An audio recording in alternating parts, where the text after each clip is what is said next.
Hello everyone. If you are on the East Coast, good afternoon. If you're joining us from the West Coast, good morning still. You still got a good bit of day ahead of you here.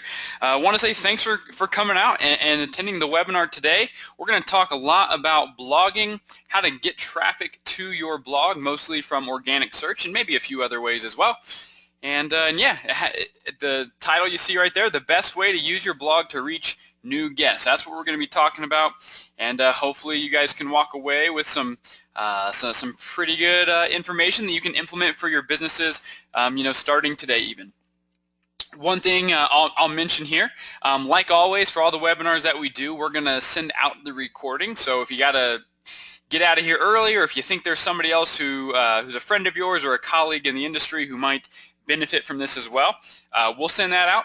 Feel free to distribute it however you'd like. Send it to friends, family. If you have kids and you want to make them learn something so they can get a job one day, you can teach them this. They can start blogging at a young age. If not, that's okay too. But we'll still send it out, and you can rewatch it, share it with your staff, etc.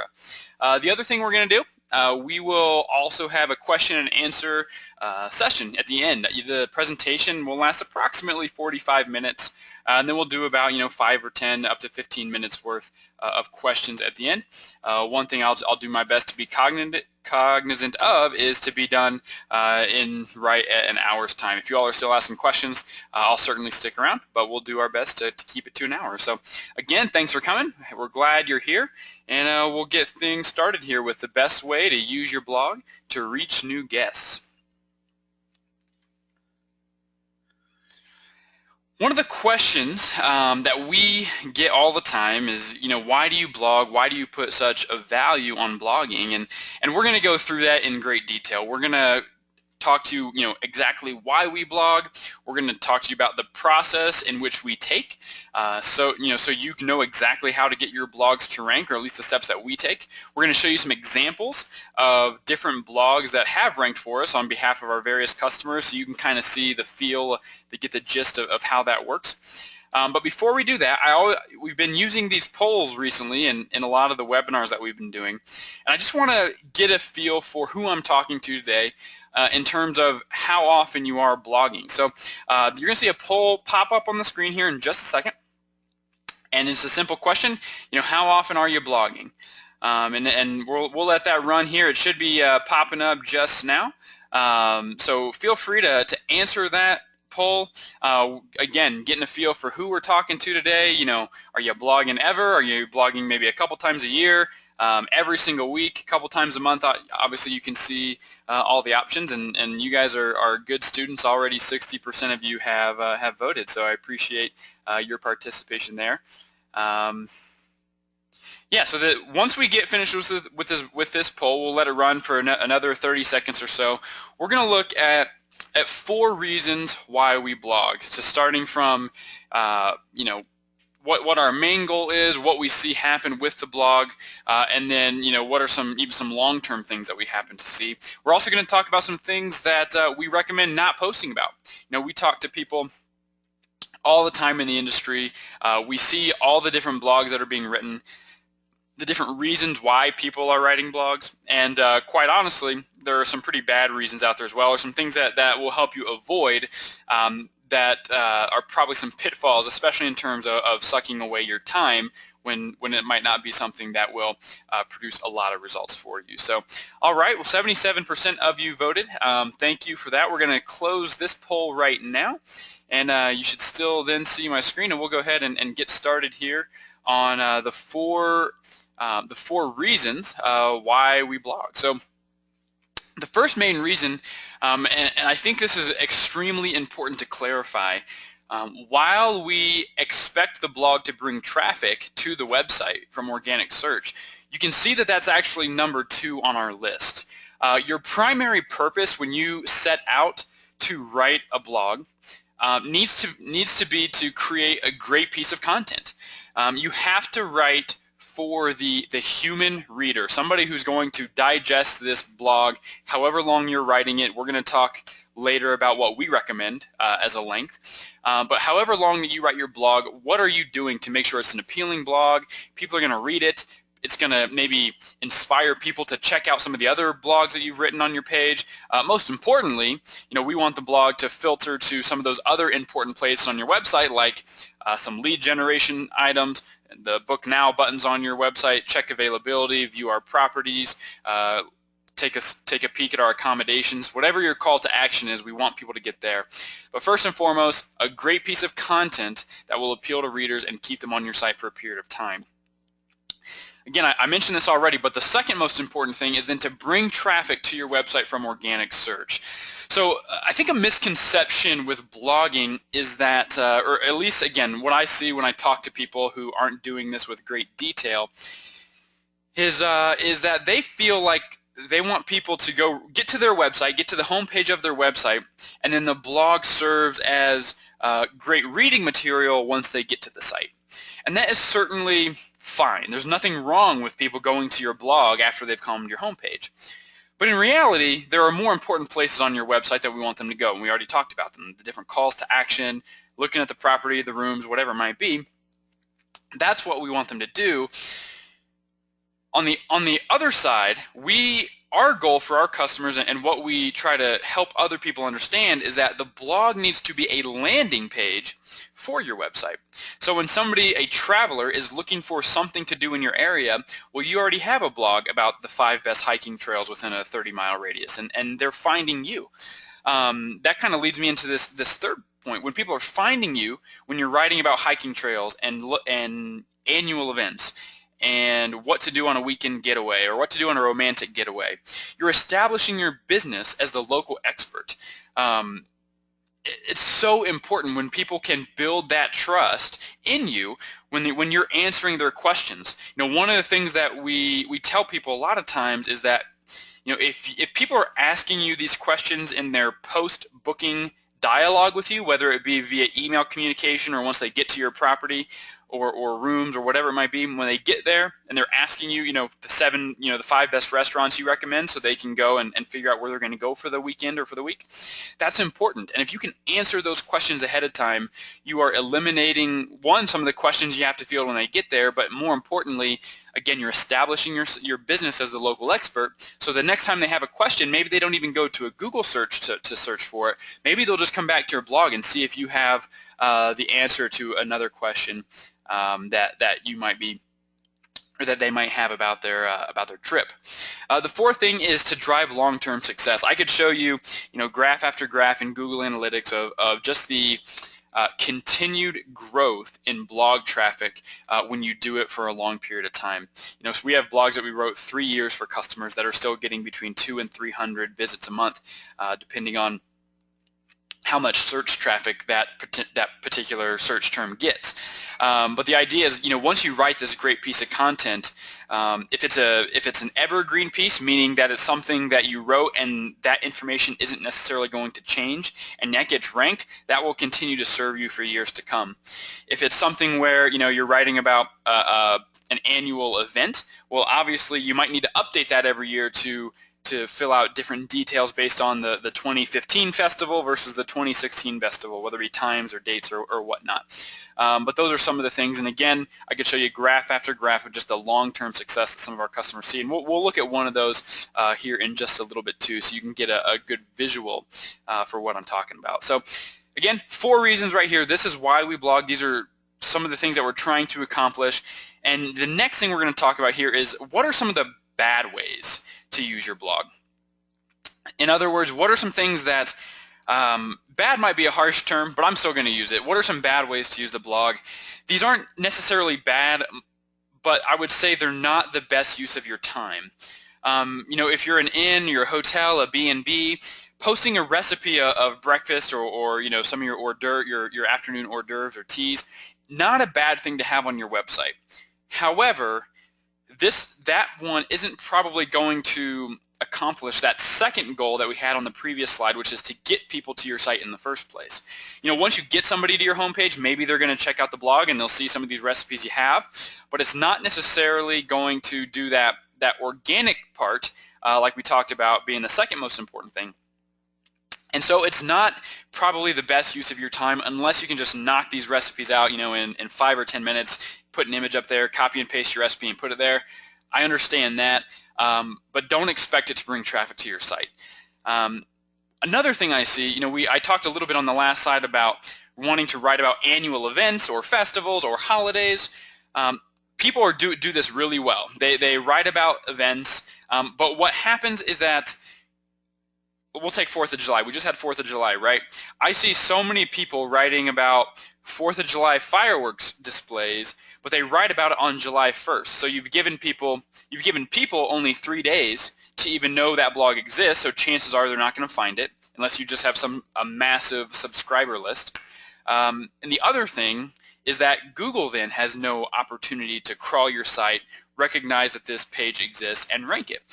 Ideally, you want to be writing about events minimum of 1 month before they happen, if not 2, 3, 4 months ahead of when they're happening, so that you give Google time to recognize the page exists. It'll give Google time to rank that page, hopefully on the first page, and it'll give you time to repurpose that content in your social media, in your email marketing campaigns if you're sending any of those, and you're not crunched then with only 3 days to get this message out. Another way that I would say is not a great way to use your blog is using it as a photo blog. I see a lot of people just posting photos. Again, it's fine. It's good content. It's engaging aesthetically. I'm sure the photos are beautiful that you're posting, but probably not the best place for your blog. Again, it's not going to bring traffic to your site. I would say those last two, maybe even all 3 of these on this page, are going to be probably better suited for social media. You can post a great photo of whatever you made for breakfast, whatever you have for lunch or dinner, and you can post that to your Facebook page, and people will engage with that. You can post an event, post all the different local fireworks shows that are going on in your town or your city, and you can post that on Facebook. It's a great platform to use that. Same thing with engaging photos of a guest, of your gardens on site, of a sunset, of the beach, of puppies, of a cute little baby who came and stayed with you with their family. All those things will generate engagement on social media. Again, just not the best place for your blog.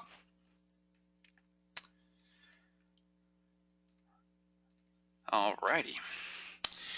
Here is, I told you we were going to look at some graphs. So here is a graph of a customer of ours. We started with back in, it looks like February of 2014, and you can see the data. It actually ends in February. I taught this same webinar last February, so just a few months ago, and so I didn't update the image, but the point remains the same, right?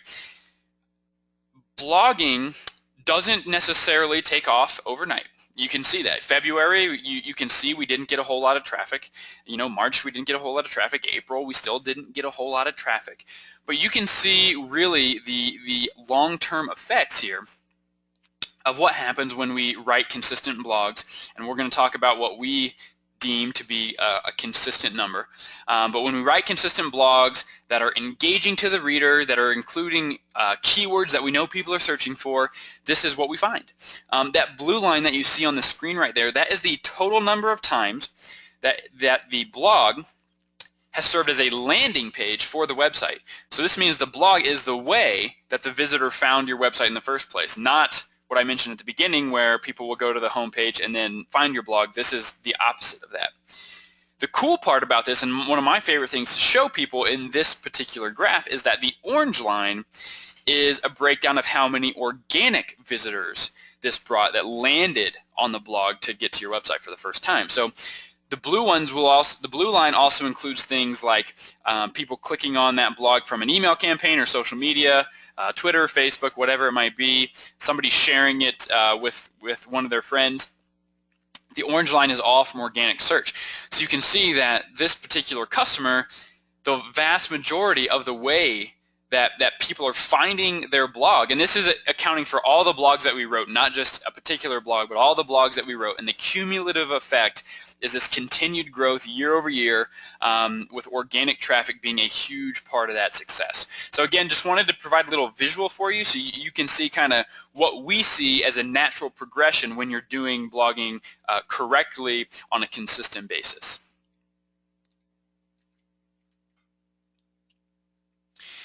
The next thing, I took some screenshots. So what I'm going to do now is I'm going to show you a few different blogs. And again, some of this dates back to February. I didn't update the screenshots for this webinar from when I taught it back then, but it remains the same. You can see this bottom left-hand corner, this scenic drives in Connecticut. This is for a customer of ours. You can see they were ranked 1, 2, 3, 5th. Obviously, that top one in that bottom left corner is a paid advertising. So that's Google AdWords, which is not organic traffic. But from an organic standpoint, that blog is showing up 5th for that particular customer. To give you some context, we wrote that in last August, and in just a couple of months, that blog had, at that time in February, so that's about what, 5 or 6 months, it had had 539 organic visitors that got to the website through this exact Google search. Another blog we wrote for them that I don't have a screenshot for, we wrote a blog about New Year's Eve in Connecticut, and that blog brought 5,495 organic visitors to that blog alone to help build the total number of visitors to that customer's website. Ask yourself this: how many of you are getting over 5,000 visitors a month on average ever, let alone to one page, particularly a blog page, a page that's not your home page? So take a look at your analytics, see if you're doing that, and if you're not, or if you have maybe 7,000 or 8,000, how much more can this blogging strategy bring to you in terms of people finding your website as a result of the blog? You can see some of the other ones on there. We like to capitalize on the different holidays. Outer Banks Thanksgiving, that was ranked 2nd at the time I took that screenshot a couple months ago. New Year's Eve in Asheville, North Carolina. For another of our customers, that blog was ranked 4th for them, the Orchard Inn. That blog we wrote back in 2014 initially. That first December, so December of 2014, the blog brought in 1,500 organic visitors. I believe the number this past December was 2,592. I have it written down, so I know that for sure. So yeah, the first year, 2014, 1,503. 2015, we just updated some of that content, like I mentioned before, to have the new dates and a little bit more new information for the new events, and it brought in 2,592. So that blog alone bringing a ton of traffic for that customer. And then you see the one in the top right corner, weekend getaways from Sacramento. There's Sacramento has a large population. Apparently a lot of people are looking to leave Sacramento and go somewhere else, preferably the California coast. And so we wrote this blog. And for C-Rock Inn, that blog is getting a ton of traffic for them. In the last 12 months, at the time I took that screenshot, it had brought in 1,000 visitors to their website that they wouldn't have got otherwise. So again, these are just a few examples of the way we're able to track and see how our blogs are doing. We look at analytics first to see what blogs are getting traffic, and then we can validate that traffic by coming here, doing a search for the term we were attempting to rank for, and we can see that these customers are ranking for these. Again, just 4 out of probably several hundred examples that I could show you, but there's only so much room on one page, so we'll move on. And so now you're probably asking your question, okay, well, how do I do this? How do I use the blog to reach new guests like you just showed me in the analytics and on these Google search examples? Well, I'm glad you asked. Maybe that wasn't a question, maybe you weren't thinking that at all, but I'm going to pretend that you were, and I'm going to move on as if you actually asked me that question. So a few different steps, and we're going to break down each one of these steps one at a time. So if you like to take notes, you're going to see all these numbers or all these topics again. But steps to get your blog to reach new guests, aka how to get your blog ranked in Google searches. First and foremost, you need to do your research. We'll dive into that here in a second. We recommend you use a professional writer, and we'll dive into all these here in just a few minutes. You want to include different SEO strategies to get your blog ranked, and then you want to be consistent and post frequently. So again, you can write those down if you want. If you don't want to write them down, we'll send the recording out later, and we'll break each one of these down in a lot more detail starting right now.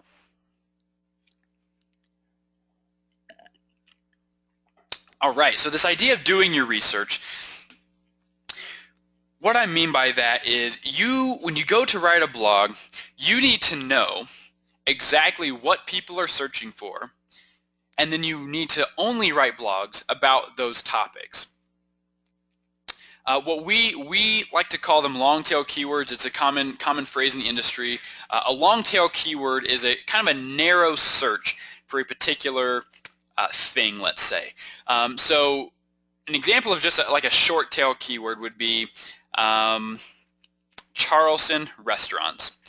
There's not much to that, right? It's just a city and restaurants, Charleston restaurants. A long tail keyword might be best restaurants in downtown Charleston. You know, we've expanded upon that initial kind of short tail keyword, made that into a long tail keyword, and we've narrowed our focus a little bit. And by doing that, it helps you rank for that long tail keyword while still writing, you know, about Charleston restaurants, but now you've gotten a lot more specific with it. You know, another example you could be you know, we talked best downtown restaurants in Charleston. You could do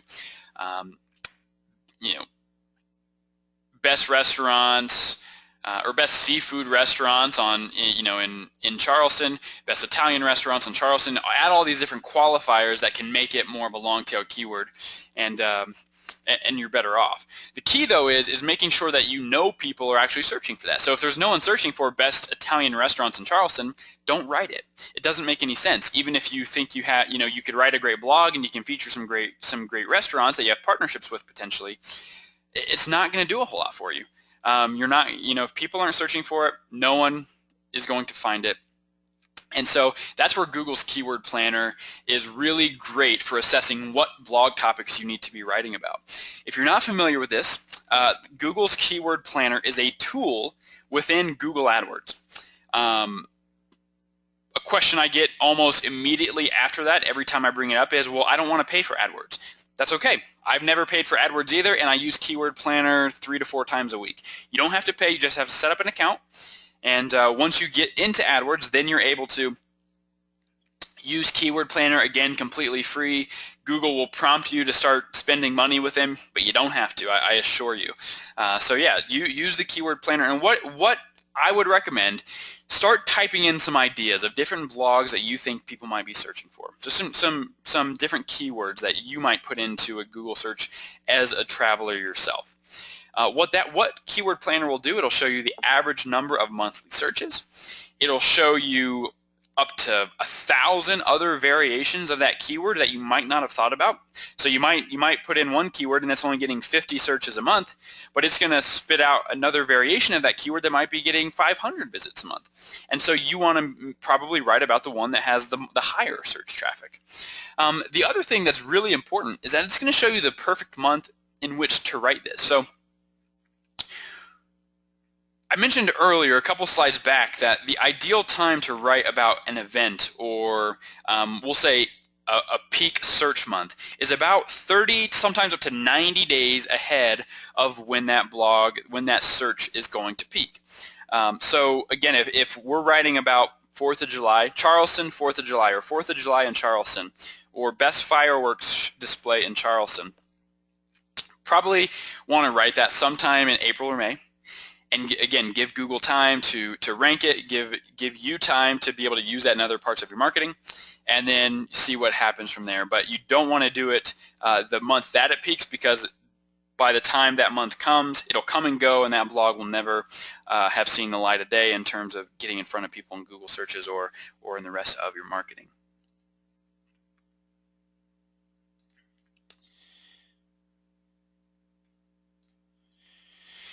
The other thing I'll say about research is that if you're not willing to put in the work to do the research, then honestly, I would avoid blogging. I would, you know, a lot of the things that you're going to put in on your blog, if you're not doing the research, are just as well served in an email campaign or social media. This is probably the most crucial part, because it allows us to identify what we need to write about in the first place. It allows us to be organized, because we know, okay, well, if these 5 blogs need to be written, you know, in July, we can put a date to those and hold ourselves accountable, because we've done the research and we know exactly when we need to write these. If you're just going to write blogs about what you feel like is a good idea, or what you think might, you know, what you just enjoy writing, it's probably, go ahead and write it. It's just not going to serve the overall purpose of the blog all that well. It might serve that number 1 bullet point that I talked about earlier, writing a great piece of content, it's not going to serve that second bullet point where we're trying to bring traffic to your website from organic search. So again, something to think about. If you're not willing to do it, if you're not willing to put in the research, you don't have time to do it, then probably just hold off on the whole strategy altogether until you can find that time, or find, hire somebody, an internal staff person or somebody else to do that for you. Again, it's just too important of a step to skip and do this strategy well. The second thing that I mentioned in terms of how to get your blogs ranked is you really need to have somebody with some professional writing experience. And how do you know if you should hire that person? Well, sometimes you just know. I talk to people, again, all day long. It's my job. I chat with people all the time. And one of the things when I mention blogging is, I just can't imagine sitting down and writing, or I hate writing 500 words. That would take me 3 days of 4 different sessions spread across 3 days, and I'd be banging my head against the computer. And that's okay. If you're not a writer, you're not a writer, and it's probably too late to become a good writer, and that's okay. I recognize maybe a weakness. Capitalize on some other strengths that obviously you do have because you're running successful businesses, and put your effort into those things that you are good at, and bring on somebody who can help you. Again, just some questions to ask yourself. Sometimes you just know, does it take you longer than 2 hours to write 500 words? If it does, you're probably teetering on taking too much time for the value it's going to bring you. Does the thought of writing make your head hurt? I just talked about that. And have you tried blogging already, but maybe you're just not seeing success in terms of that organic traffic? If any of those apply to you, then it might be time to hire a professional, or somebody who can do that for you with some good results to follow.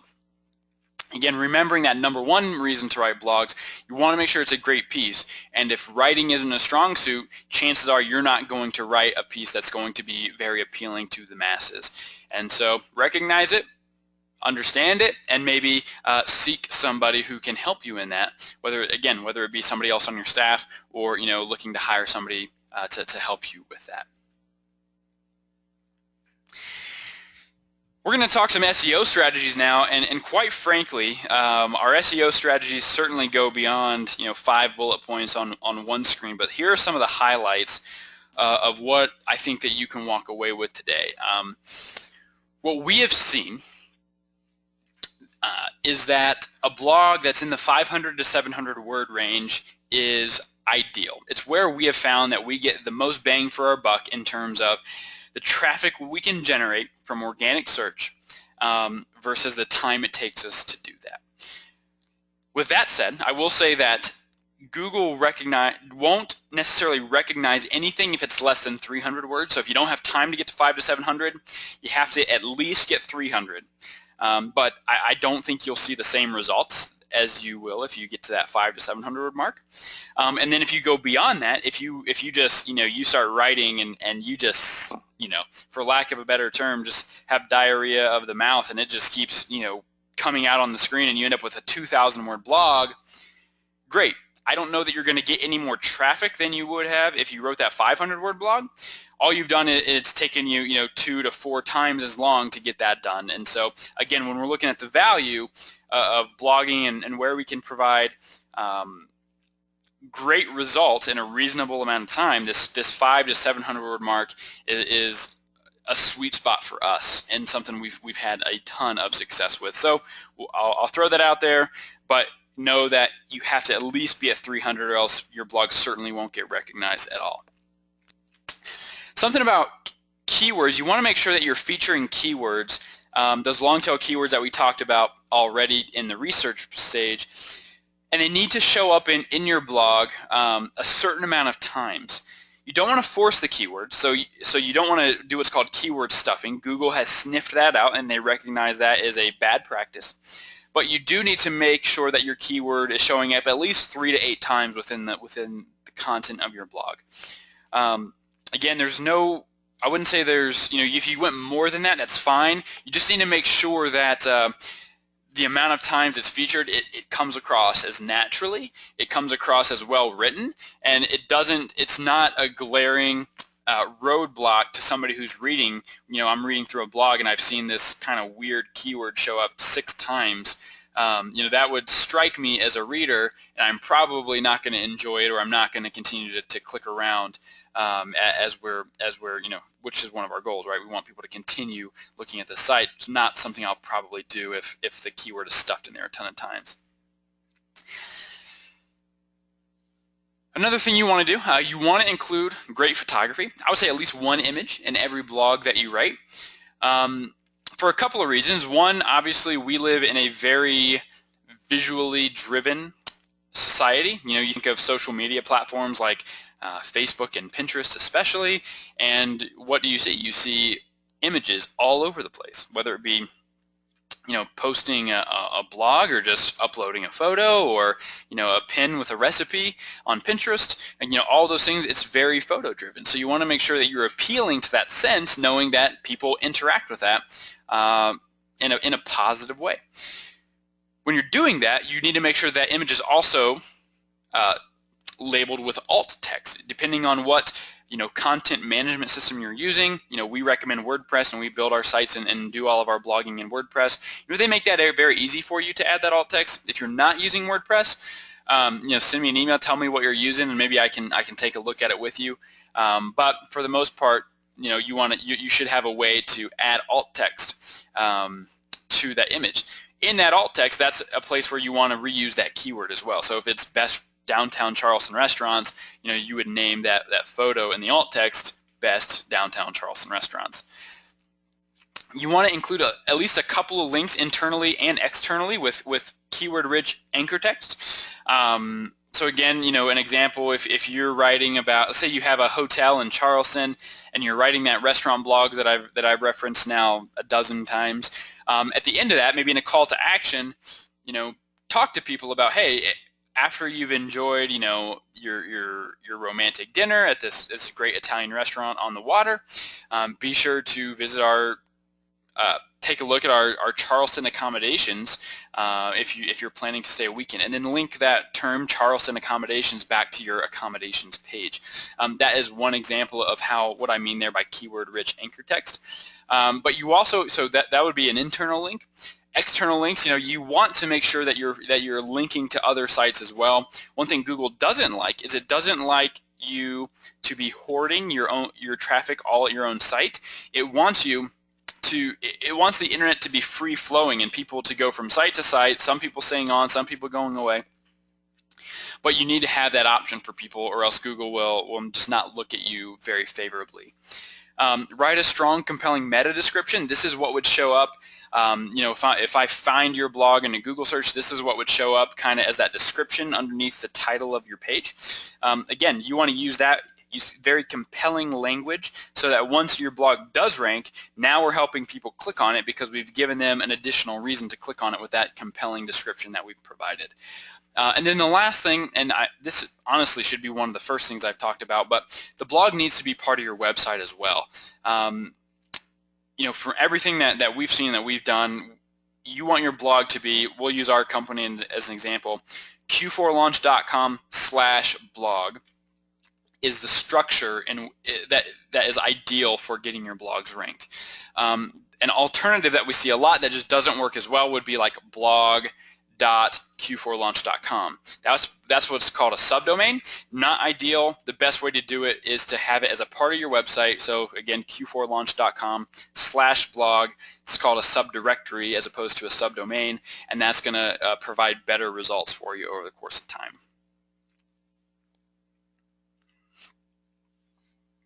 I promised you we would talk about consistency, and we've finally gotten to that point. So here we are, just going over this. Again, this is that same graph we looked at earlier from the customer of ours who we started with back in February of 2014.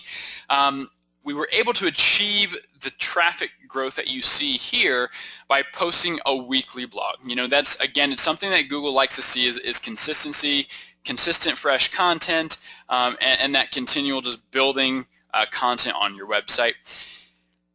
Chances are you're not going to see many results in the first few months, and I think that this particular customer speaks to that, right? We see the first 3 months, February, March, April, we're hardly getting off of that, that zero line. Even, May, not a whole lot. So the first 4 months, not a ton of traffic. It was really June, July, August, September for that customer that first year that the blog started to take off a little bit, and then you can see in year 2, the blog just got better and better and better in terms of the amount of traffic that it was bringing. So again, don't be discouraged if you don't see results in the first 3 to 6 months. It takes time. You just have to be willing to commit that 3 to 6 months of weekly blog posts of 500 to 700 words with all the research and the keywords that you need to have in there. And if you do that, you will see results. And if you've done that, everything that I've mentioned, and you're not seeing results, send me an email. It'll be on the screen at the end. Send me a question in the chat panel, and I'd love to take a look at that with you and see, okay, well, let's take a little bit deeper look at this, and maybe why are your blogs not ranking, again, if you've been doing all the things that we've talked about so far. The research part, again, I touched on this, but the research ahead of time will allow you to be organized and consistent. One of the things that we help our customers do is create an editorial calendar that we are planning blogs 3 months at a time. And so we know right now what we're going to be writing 3 months from now, and we know exactly the day it's going to go out, and we know exactly the title of that blog. And now when that week gets here, we are prepared. We don't have to do the research anymore because we've already done it up front, and now we can just work and get that accomplished.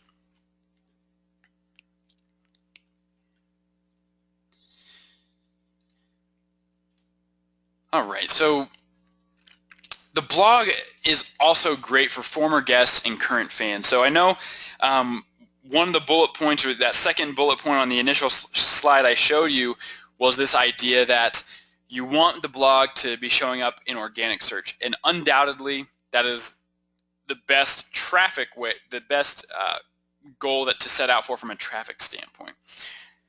However, you can reuse this content all over in your other marketing mediums, right? You can send out email campaigns on a consistent basis, and you can send to your list on a consistent basis, and it's never going to be the same email twice because you're constantly giving them the new blog, the new fresh content that you're providing when you're blogging once a week. People ask us all the time, how often can I send out email campaigns? And our answer is, you can send out an email campaign every single day if you have new content to give people. But oftentimes people aren't blogging, which means you have a lack of content, and you only have maybe 12 to 15 pages on your website. So you can't send out emails all the time because you're going to run out of content really quickly. The blog is a great fuel to allow you to send more email marketing, which will get you more traffic to your website, more bookings for your business, and at the end of the day, more revenue and dollars in your pocket. Also, repurposing on your social media platforms. Share your blogs on Facebook. Share your blogs on Pinterest. If you're a regular tweeter, you can share your blogs on Twitter, and you'll get some traction there as well. But repurpose in any way that you see necessary. Email and social media probably being the two most important ways that I can share with you today. From a dollars and cents standpoint, though, what does it do for me? What is it? Yeah, I get traffic to my website, but so what? Historically, we see traffic, all total website traffic, convert at about a 1% mark. So in this example, I lower that, cut it in half, 0.5%. If your blog traffic over the course of time only converts into a booking 0.5% of the time, you're still going to see revenue increases from it, right? 800 visits times 0.5%, that's about 4 bookings every single month if you get 800 visits a month to your website from the blog. Your average night is $150 a night, and your average length of stay is 2 nights. Obviously, you all have different business models, different pricing structures, different lengths of stay. Plug these numbers in for yourself and get your own realistic number as to how much monthly revenue you can see from this. But in this example, 4 bookings times $150 a night times an average of a 2-night stay, we're looking at $1,200 additional dollars in booking revenue. Again, and this I feel like is a fairly conservative number. This isn't even what we tend to see. This is just again on the conservative side to set a maybe a realistic expectation. But $1,200 for and for the 4 blogs that you're writing, over the course of a month, maybe 5, depending on how many weeks are in a particular month, I would say that that's probably worth your time. If you're spending, maybe anywhere between 8 and 10 hours on that, if you're doing it, internally on your own. Again, plug in your own numbers. I'll keep this slide up here for just a second longer so you can kind of get a feel for what the formula would be, and then we'll switch away.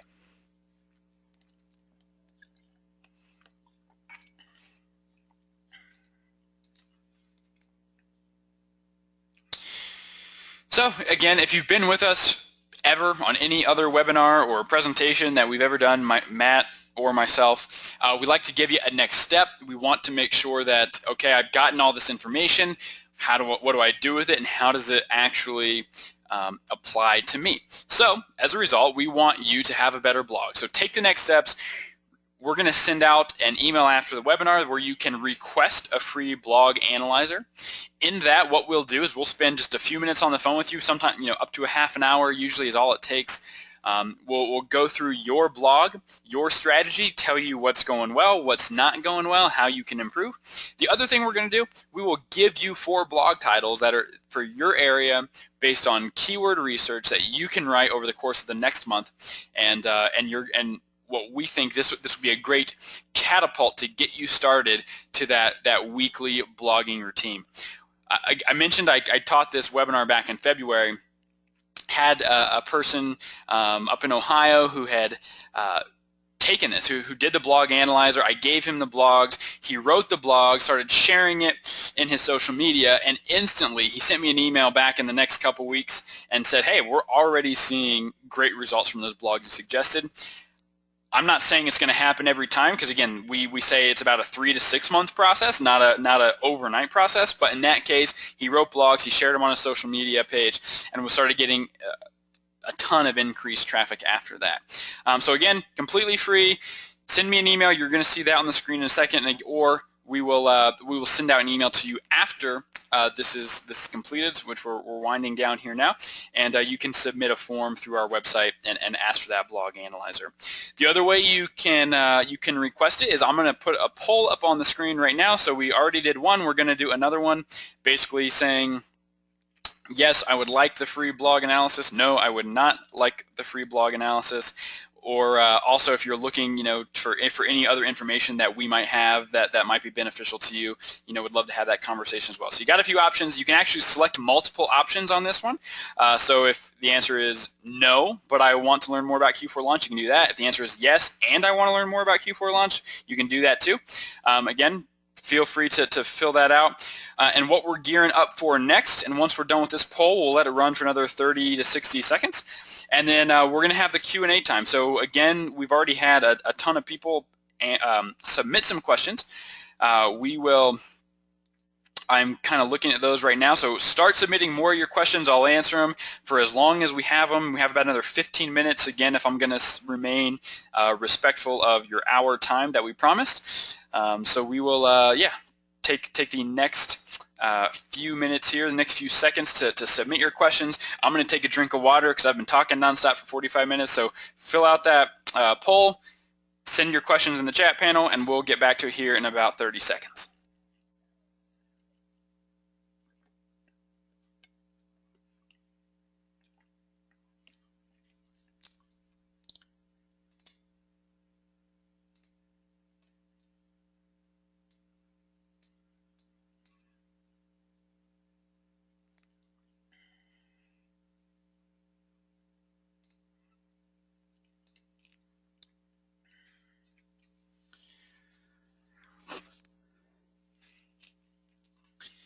All right, 57% voting that you want some information about either the blog analysis or to learn more about us. So I appreciate that. Thank you again for your participation. There's still more votes coming in, so I'll keep it open for another few seconds. Getting a ton of questions as well. So about 5 or 10 more seconds, we'll dive into that, and away we go. I'm going to close the poll. Thank you for requesting the blog analysis. Thank you for voting earlier in terms of how frequently you are blogging, and away we go. We'll answer some questions that you've already submitted. And again, if there's other questions that that you think of, go ahead and jot my email address down. It's steven@q4launch.com. That's my cell phone number on the screen as well. It's my cell phone / work phone number, so you can get in touch with me that way too. So if I don't answer something today, follow up and I'll answer it for you after the webinar. So the first question from Tom, when you say update blog, do you mean to write a new blog with updates? I think I saw another question come through that was very similar, so let me see. I'm going to read that one too, and then we'll answer these together. The other question from Stacy was very similar. Do you suggest updating the same post about an annual event each year or writing a new one each year? So again, this idea of updating the blogs, what's the best way to do that? So here's what I would say. Let's say we'll go back to this 4th of July example. Let's say you wrote a blog about the 4th of July and the different festivities in your area. And you wrote it on a very specific keyword. And in that first year, it got no search traffic. You didn't get any, you weren't ranking in the Google searches. You got no traffic, maybe some from an email campaign you sent out or social media, but nothing organically. If that's the case, I would rewrite it the next year. I would maybe try to attempt a slightly different keyword, a variation on that keyword, but I would rewrite it the next year and give yourselves another chance to rank for that keyword or that variation of the keyword. If, however, like in the case of the Orchard Inn, who I mentioned earlier, where we wrote that New Year's Eve blog, and in the first month, so we wrote it that October of 2014, and in December of 2014 it brought in 1,500 organic visits. That blog is ranking well. Google is recognizing it as a quality piece of content. We don't want to rewrite that. We want to just go in, make very subtle tweaks, because it's obviously ranking well. We don't want to throw off the whole thing. Make tweaks to kind of the updated information, the new dates, times of the events that are going on around New Year's Eve, and go from there. So that is how I would analyze that. It's not so much a yes, rewrite, or no, don't rewrite. It is whether or not you had success with that blog the first time kind of dictates whether or not you rewrite it completely if it was bad, or if you just go in and tweak because you saw some pretty good success with it at first. So I think that answers your question. If I didn't, you can send me another question and I can dive a little deeper on that topic. All right, so the next question from Aaron says, Google Keyword Planner shows the seasonality of searches, so we need to publish the blog post several months ahead of those high volume months, right? So the post is already indexed prior to when the traffic will hit. Aaron, that's exactly what I'm talking about there. I touched on that a little bit during the webinar earlier, but yes, you want to be writing about writing your blogs 30 to up to 90 days, sometimes longer, ahead of that, ahead of your peak search time, so that when 4th of July comes and people are doing all this searching or planning their 4th of July getaway, if they're taking time away, that your blog shows up. You just have to be ahead of it. You have to be aware of it. If not, you write that blog on July 1st and it will never be seen by anybody. So yes, several months, at least 1 month, if not 2, 3, sometimes 4 months ahead of that peak search time is definitely preferable.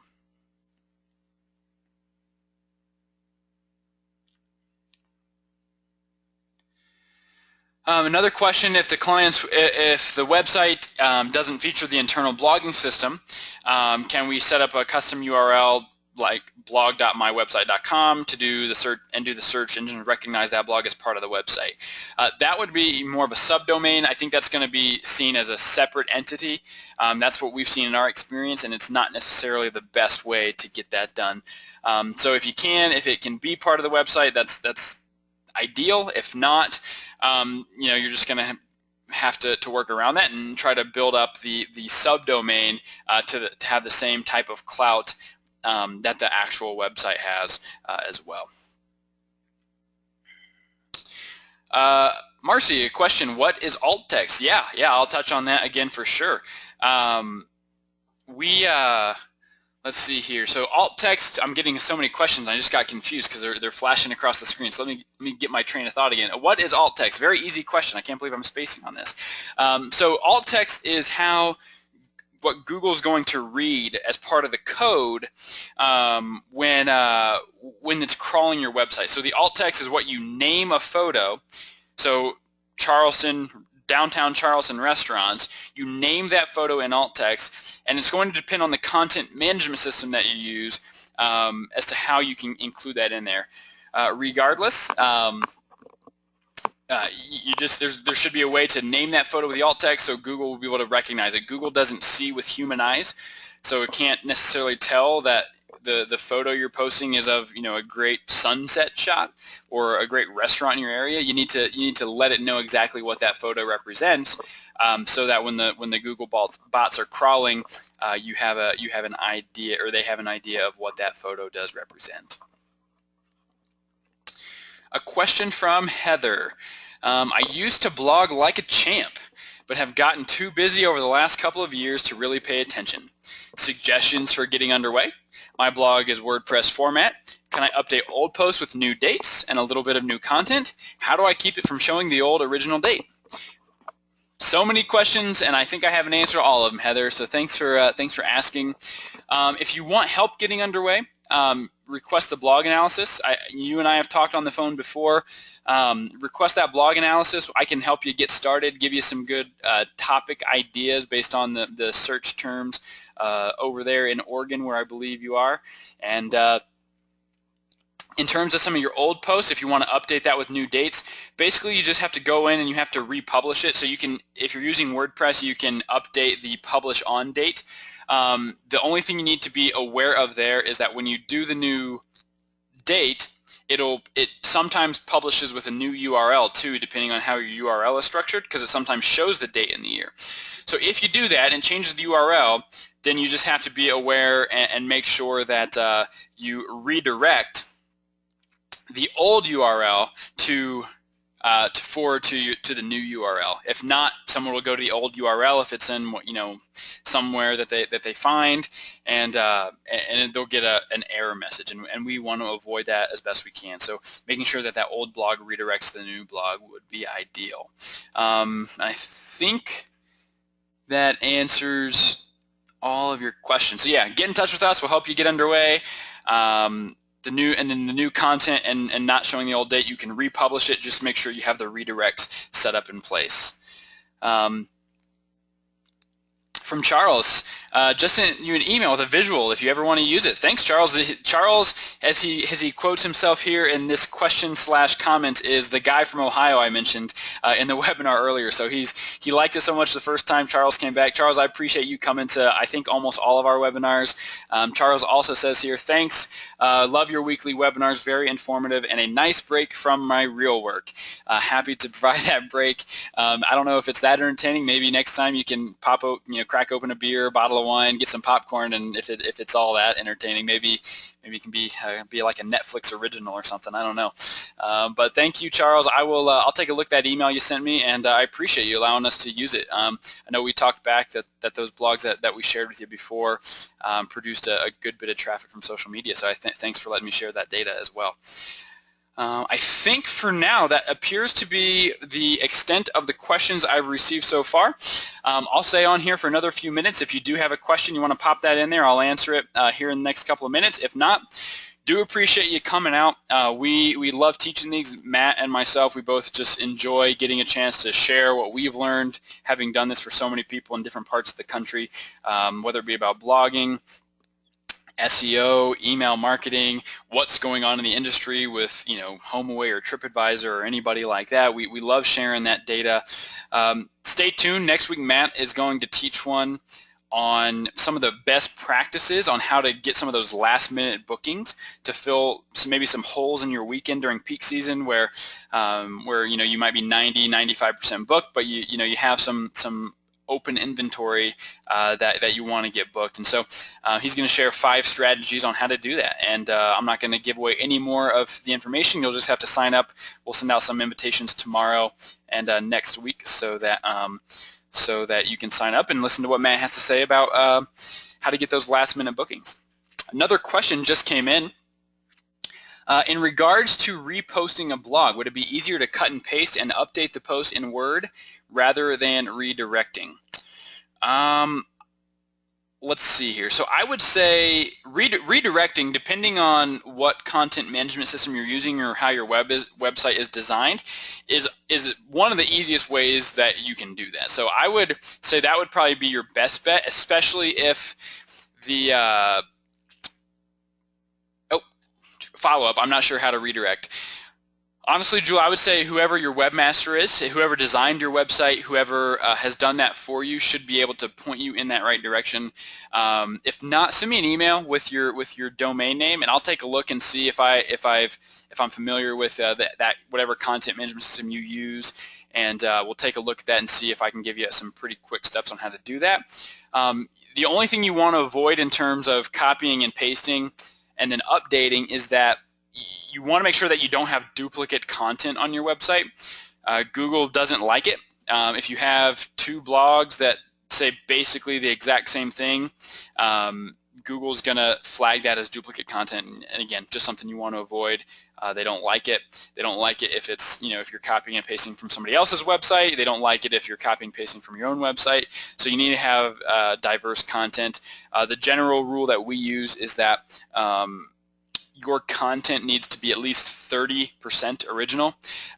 Without counting words, I don't know how you're going to figure that out, but get a feel for it. It needs to be about 30% original if you're going to post a similar blog to one you've had before. So I know that doesn't answer your question completely, especially on the redirect part, but send me an email and with your website, and I will take a look and see if I can send you back a quick solution.